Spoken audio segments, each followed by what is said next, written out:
अजीज खान साहब, मैं आपसे जानना चाहता हूं और समझना भी चाहता हूं कि आपने जो लोग एक्यूज हैं उनके फेवर में तो कोई बयान दे दिए, लेकिन जो पुलिस काम कर रही है कम से कम उसकी तारीफ कर दीजिए। सिद्धू मूसेवाला के पिता कह रहे हैं कि अगर योगी जी होते तो अच्छा काम हो जाता पंजाब के अंदर भी। अजीज खान साहब, आपकी पार्टी के नेता प्रोफेसर राम गोपाल यादव का बयान मैं आपको याद दिलाता हूं। उन्होंने साफ साफ कहा अपने बयान के अंदर कि एक को मारा जा सकता है और ये जो लोग कर रहे हैं गैर कानूनी काम, ये समझ ले सरकार बदली भी जाती है। तो आप तो एक तरह से पुलिस को धमकी दे रहे थे। अब आप चाहें तो मैं राम गोपाल प्रोफेसर साहब का वो बाइट निकलवा के सुनवा सकता हूं। इनफैक्ट बोलता हूं कि निकलवाइए उस बाइट को, अपने पेन को। देखिए दीपक जी, 2-3 बातें बड़ी इंपॉर्टेंट है, जरा समझ लें आप।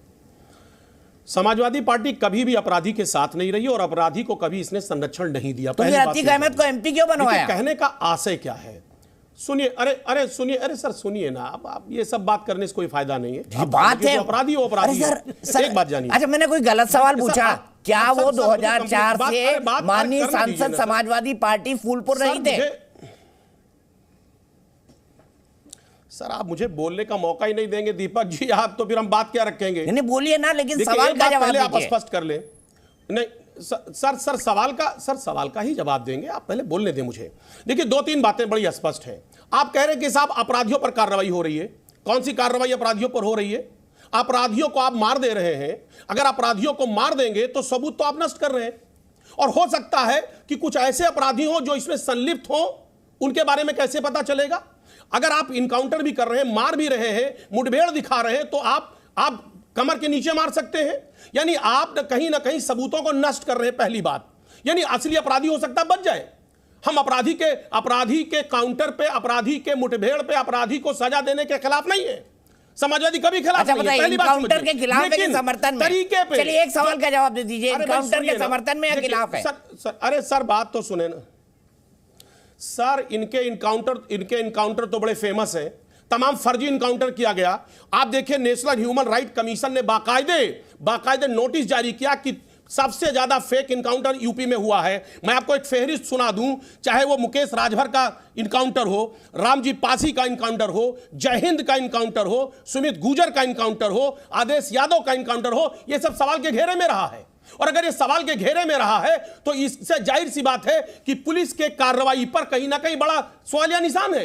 यहां तक कि कोर्ट ने भी फटकार लगाई। एक बात वैसे बहुत इंटरेस्टिंग है अजीज खान जी ने, आपने इनकाउंटर के नाम लिए सब हिंदू है सर, एक भी मुसलमान नहीं है उसमें। जितने नाम आपने गिनाए कि ये फर्जी इनकाउंटर है वो सब हिंदू है अजीज खान साहब, जबकि आपकी पार्टी का नैरेटिव ये है कि मुसलमानों के साथ बहुत अन्याय कर रहे हैं योगी आदित्यनाथ जी। संगीत रागी जी क्या कहेंगे आप अतीक, माफ कीजिएगा, अतीक के बारे में जो बयान दिया था रामगोपाल जी ने, उनके परिवार के बारे में, और जो अजीज खान साहब ने कहा उस पर? देखिए इन्होंने कहा नहीं, इन्होंने कहा कि समाजवादी पार्टी जो है वो गुंडों का कभी इस प्रकार से साथ नहीं देती है। तो आपने सही सवाल किया कि अतीक अहमद को सांसद किसने बनाया, और अतीक अहमद जैसे कोई एक तो है नहीं, कई ऐसे लोग हैं जो समाजवादी पार्टी के आभूषण बने हुए हैं। इसके अतिरिक्त जिसे आप फेक इनकाउंटर कहते हैं और जो सवालों के घेरे में है, ध्यान रखिएगा ये सुप्रीम कोर्ट तक जाती है चीज़ें, और सुप्रीम कोर्ट विधिवत इसकी निगरानी करता है।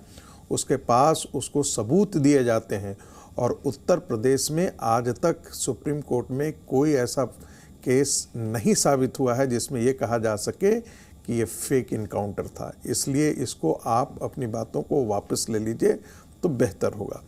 रही बात उत्तर प्रदेश में, तो आज ये देखिए, मैंने एक चीज़ कहा था जिसे आपने डिस्टॉर्ट कर दिया। मैंने ये कहा था कि त्वरित न्याय कहीं न कहीं लोगों को न्याय प्रणाली के प्रति भरोसा खत्म किया है, कम किया है। खत्म करना थोड़ा ज़्यादा अतिशयोक्ति होगी, कम किया है। यही कारण है कि जब अतीक के शूटर मारते हैं गोली और यदि उनका तुरंत इनकाउंटर होता है तो जनता में एक हर्ष का विषय होता है। यदि उनके इलीगल कंस्ट्रक्शन तोड़ दिए जाते हैं तो उनको लगता, जनता में एक परसेप्शन चला जाता है कि जो हो रहा है सही हो रहा है। और यही कारण है कि योगी इतने पॉपुलर हो रहे हैं। योगी का जो रूलिंग मॉडल है, जो गवर्नेंस का मॉडल है, खास करके लॉ एंड ऑर्डर के मामले में, उसके बारे में आज कहीं न कहीं आप देखिएगा समाजवादी पार्टी के नेता भी व्यक्तिगत बातचीत में कहते हैं कि भाई देखो काम तो ठीक ही कर रहा है। अब आप टेलीविज़न पर आकर के बेशक के नहीं कीजिए, क्योंकि यह आपके राजनीतिक लाभ और हानि के गणित के खिलाफ चला जाएगा, लेकिन समाजवादी पार्टी के नेता भी व्यक्तिगत बातचीत में यही कहते हैं कि जो योगी जी ने कहा कि हम मिट्टी में मिला देंगे, उसका असर जनता में बहुत व्यापक पड़ा है। ठीक है, मैं सीधे चलता हूं। AIMIM के नेता फरहान साहब मेरे साथ जुड़े हुए हैं, आपसे जानना चाहूंगा, मुझे बताइए फरहान साहब, ये जो कुछ हो रहा है, आपकी पार्टी का नैरेटिव ये क्या है, क्यों है मुसलमानों को परेशान किया जा रहा है? भाई जो शूटर हैं टेलीविजन पर दिखाई दे रहे हैं, अगर उन पर कार्रवाई की जा रही है तो क्या गलत की जा रही है? अगर वो शूटर निर्दोष है तो आए पुलिस के सामने पेश हो जाएं या अदालत के सामने जाकर सरेंडर कर दे, बोल दे कि हमें कोई अपनी बात को सामने रख दे। दीपक भाई धन्यवाद, आपने मौका दिया मुझे बोलने का। मेरा पहला प्रश्न रहेगा, अभी मैंने बड़ी गंभीरता से सबको सुना है, शलभ मणि त्रिपाठी जी प्रवक्ता भी हैं और विधायक भी हैं, उन्होंने एक बात कही, बहुत पॉइंट की बात की, रेखांकित करता हूं मैं उस बात को, कि उन्होंने कहा कि ऐसे नहीं कार्रवाई हो रही है, गुंडा एक्ट के तहत, जिसके खिलाफ गुंडा एक्ट का मुकदमा है और जो गुंडे हैं, जो अपराधी हैं, उनके मकान गिराए जा रहे हैं। हम स्वागत करते हैं, मगर एक बात हम आपसे पूछना चाहते हैं कि 3 मकान आपने ऐसे गिराए, मैं टीवी चैनल पर नाम गिना रहा हूं, सफदर अली, लाल बाबू तिवारी और अनिल शर्मा, इनके खिलाफ उत्तर प्रदेश सरकार बता दे, FIR दिखा दे कि इनके खिलाफ कौन से गुंडा एक्ट के तहत इनके खिलाफ मुकदमा कायम हुआ था, या इनके खिलाफ 151 का भी मुकदमा कायम हुआ हो उत्तर प्रदेश सरकार के 5 साल के कार्यकाल के अंदर जो इनका मकान गिराया गया। उत्तर प्रदेश सरकार ने इनके मकान को क्यों गिराया? ये 3 है कौन भाई? आप कहां से खोज के लाए इनको? ये प्रयागराज में मकान गिरे हैं, सफदर अली, यही प्रयागराज की मैं बता रहा हूं जहां पर ये कार्रवाई चल रही है। गुड्डू मुस्लिम का मकान नहीं गिरा दीपक भैया, आपको बता दें, या और जो उसके लोग थे उसका नहीं गिरा मकान। मकान गिरा किसका है? मकान गिरा उन लोगों का जो किसी भी FIR में आज तक नहीं है, न जिनके खिलाफ कोई गुंडा एक्ट लगा हुआ है। या आप पूछिए ना, राम बाबू तिवारी कौन है? मतलब आप कह रहे हैं कि गुड्डू मुस्लिम का मकान ना गिरा के योगी सरकार ने गलत किया, यही कह रहे हैं कि सबसे पहले गुड्डू मुस्लिम के घर पे बुलडोजर चलना चाहिए?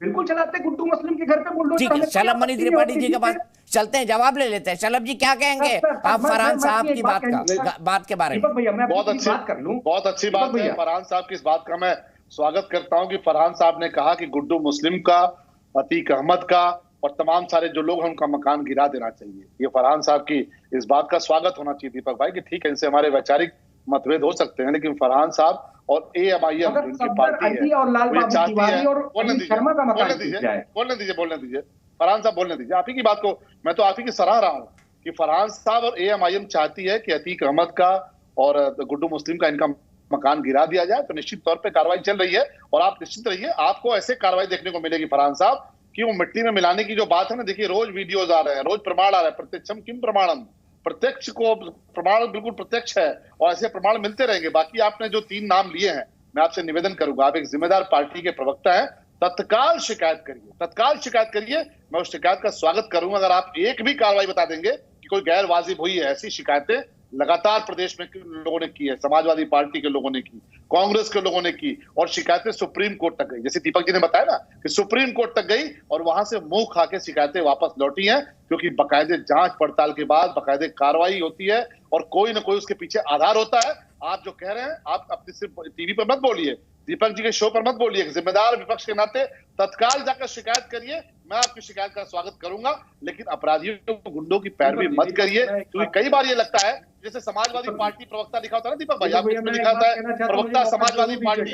एक सन फरहान भाई, एक सन दीपक भैया मुझे मौका आप लिखते हैं ना कि प्रवक्ता समाजवादी पार्टी, तो कई बार लगता है कि ये प्रवक्ता समाजवादी पार्टी गलत लिख गया है क्या? ये प्रवक्ता अतीक अहमद लिख दिया जाए, प्रवक्ता मुख्तार अंसारी लिख दिया जाए। इस तरह से बचाव करते हैं। आप प्रोफेसर साहब का बयान सुनिए, अजीत साहब का बयान सुनिए, तो ये अपने आप में दुर्भाग्यपूर्ण है। आप किसी अपराधी को इस तरह से डिफेंड नहीं कर सकते। आप पूरे देश में लोग इसकी चर्चा कर रहे हैं।